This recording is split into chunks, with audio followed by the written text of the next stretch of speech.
नमस्कार दोस्तों, आज मैं आपके लिए एक बेहद जरूरी खबर लेकर आया हूँ। आज की इस वीडियो उन सभी के लिए जरूरी है जो भी 60 साल से ऊपर के बुजुर्ग यानी सीनियर सिटीजन हैं, या कोई विधवा महिला या कोई दिव्यांग। तो ऐसे नागरिकों के लिए देश में विशेष पेंशन योजना चलाई जाती है, जिसके तहत हर महीने उन्हें एक विशेष राशि दी जाती है। और सबसे बड़ी बात यह है कि अब इसमें बड़ा बदलाव किया गया है, जिससे लाखों लोगों को बड़ा फायदा यहाँ पर मिलेगा। दोस्तों, हमारे देश में लगभग हर राज्य सरकार वृद्धा पेंशन योजना, विधवा पेंशन योजना और दिव्यांग पेंशन योजना चलाती है। इन योजनाओं का उद्देश्य यही होता है कि ऐसे लोगों को जो कमाने की स्थिति में नहीं है, उन्हें सरकार हर महीने आर्थिक मदद दे, ताकि उन्हें बुढ़ापे में, विधवा अवस्था में या दिव्यांग होने पर किसी और पर निर्भर न रहना पड़े। अब तक आपने देखा होगा कि इन योजनाओं के तहत पेंशन की राशि हर राज्य में अलग अलग है। कहीं 400 रुपए दिए जाते हैं, कहीं 1000 रुपए, तो कहीं 2500 रुपए तक दिए जाते हैं। यानी हर राज्य अपने हिसाब से राशि तय करता है। लेकिन अब बड़ी खुशखबरी यह है कि 3000 रुपए महीना पेंशन मिलने जा रहा है। चाहे वह बुजुर्ग हो, विधवा हो या दिव्यांग साथी हो, सबको 3000 रुपए प्रतिमाह दिए जाएंगे। अब यहाँ कई सवाल उठते हैं, आखिर यह किस राज्य में लागू होगा, कौन कौन लोग इसके पात्र होंगे और कब से इसका लाभ मिलेगा? इन सब सवालों के जवाब मैं आपको विस्तार से देने जा रहा हूँ। इसलिए आपसे निवेदन है कि इस वीडियो को पूरा देखें, और अगर वीडियो अच्छा लगे तो लाइक जरूर करें। और अगर आपके मन में कोई सवाल रह जाए तो आप कमेंट बॉक्स में लिख सकते हैं। मैं आपके हर सवाल का जवाब देने की पूरी कोशिश करूंगा। साथ ही आपके राज्य में अभी के समय कितनी पेंशन मिल रही है, हमें कमेंट्स में जरूर बताएं। तो चलिए अब जानते हैं विस्तार से। दोस्तों, जब भारत सरकार कोई योजना लाती है तो वह पूरे देश में लागू होती है। जैसे प्रधानमंत्री आवास योजना, आयुष्मान भारत कार्ड, अटल पेंशन योजना और सुकन्या समृद्धि योजना। ये सब योजनाएं पूरे देश में समान रूप से लागू होती हैं। लेकिन बात जब राज्य सरकारों की पेंशन योजनाओं की आती है तो यहाँ पर आपको फर्क देखने को मिलेगा। अब मैं आपको कुछ राज्यों का उदाहरण देता हूँ। जैसे कि अगर दिल्ली की बात करें तो वहाँ अभी बुजुर्गों, विधवाओं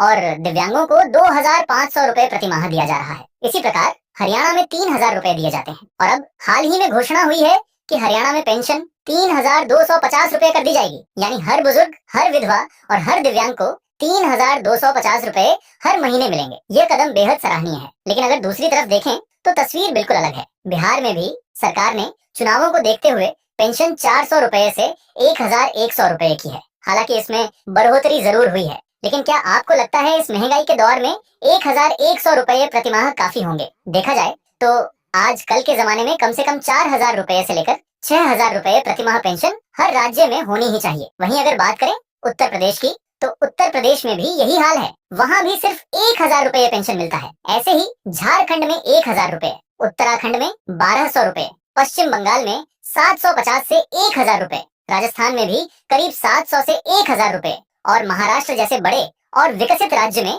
केवल 600 रुपए पेंशन मिलता है। अब आप खुद सोचिए, क्या 1000 रुपए या 1200 रुपए महीने की राशि को पेंशन कहा जा सकता है? आजकल भीख में भी लोग इससे ज्यादा दे देते हैं। सरकारें जब इतनी कम राशि देती हैं तो लगता है कि यह मदद नहीं बल्कि मजाक है। जबकि सच्चाई यह है कि हर इंसान अपनी पूरी जिंदगी मेहनत करता है, टैक्स चुकाता है और देश की तरक्की में योगदान देता है। एक व्यक्ति जब तक जवान रहता है तब तक मेहनत करके अपना परिवार पालता है, मजदूरी करता है, रिक्शा चलाता है, छोटे मोटे काम करता है, नौकरी करता है। हर छोटी बड़ी चीज पर वह टैक्स देता है। गाड़ी खरीदी तो टैक्स, कपड़ा खरीदा तो टैक्स, यहाँ तक कि टूथब्रश और टूथपेस्ट तक पर टैक्स। यानी पूरी जिंदगी इंसान टैक्स देता रहता है। लेकिन जब वही व्यक्ति 60 साल का हो जाता है और कमाने की हालत में नहीं रहता, तो सरकार को उसकी जिम्मेदारी लेनी चाहिए। उसे इतना पेंशन तो मिलना ही चाहिए जिससे उसका बुढ़ापा आराम से गुजर सके। हरियाणा सरकार का 3000 रुपए वाला फैसला इसलिए भी अच्छा है क्योंकि इससे कम से कम 100 रुपए रोज किसी बुजुर्ग, विधवा या दिव्यांग का खर्च निकल जाएगा।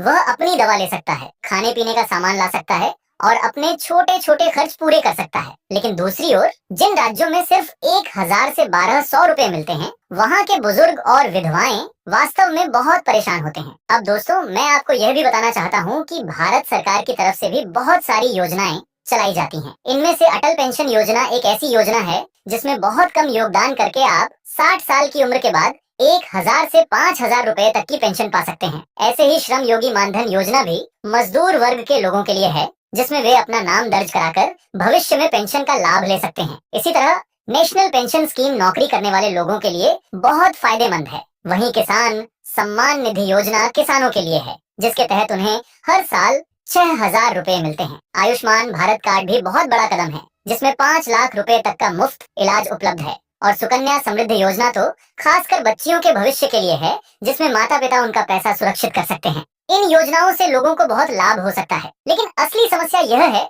कि इनका प्रचार प्रसार सही से गांव गांव तक नहीं पहुंचता।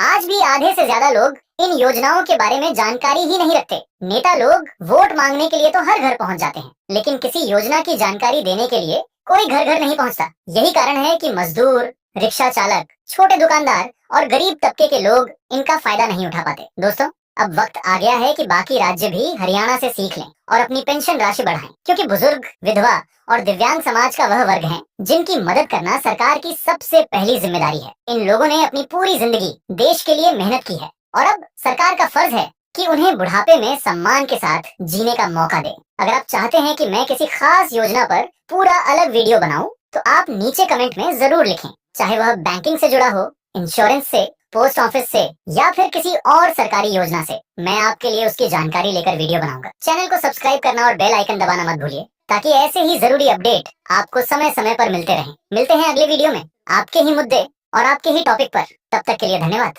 जय हिंद।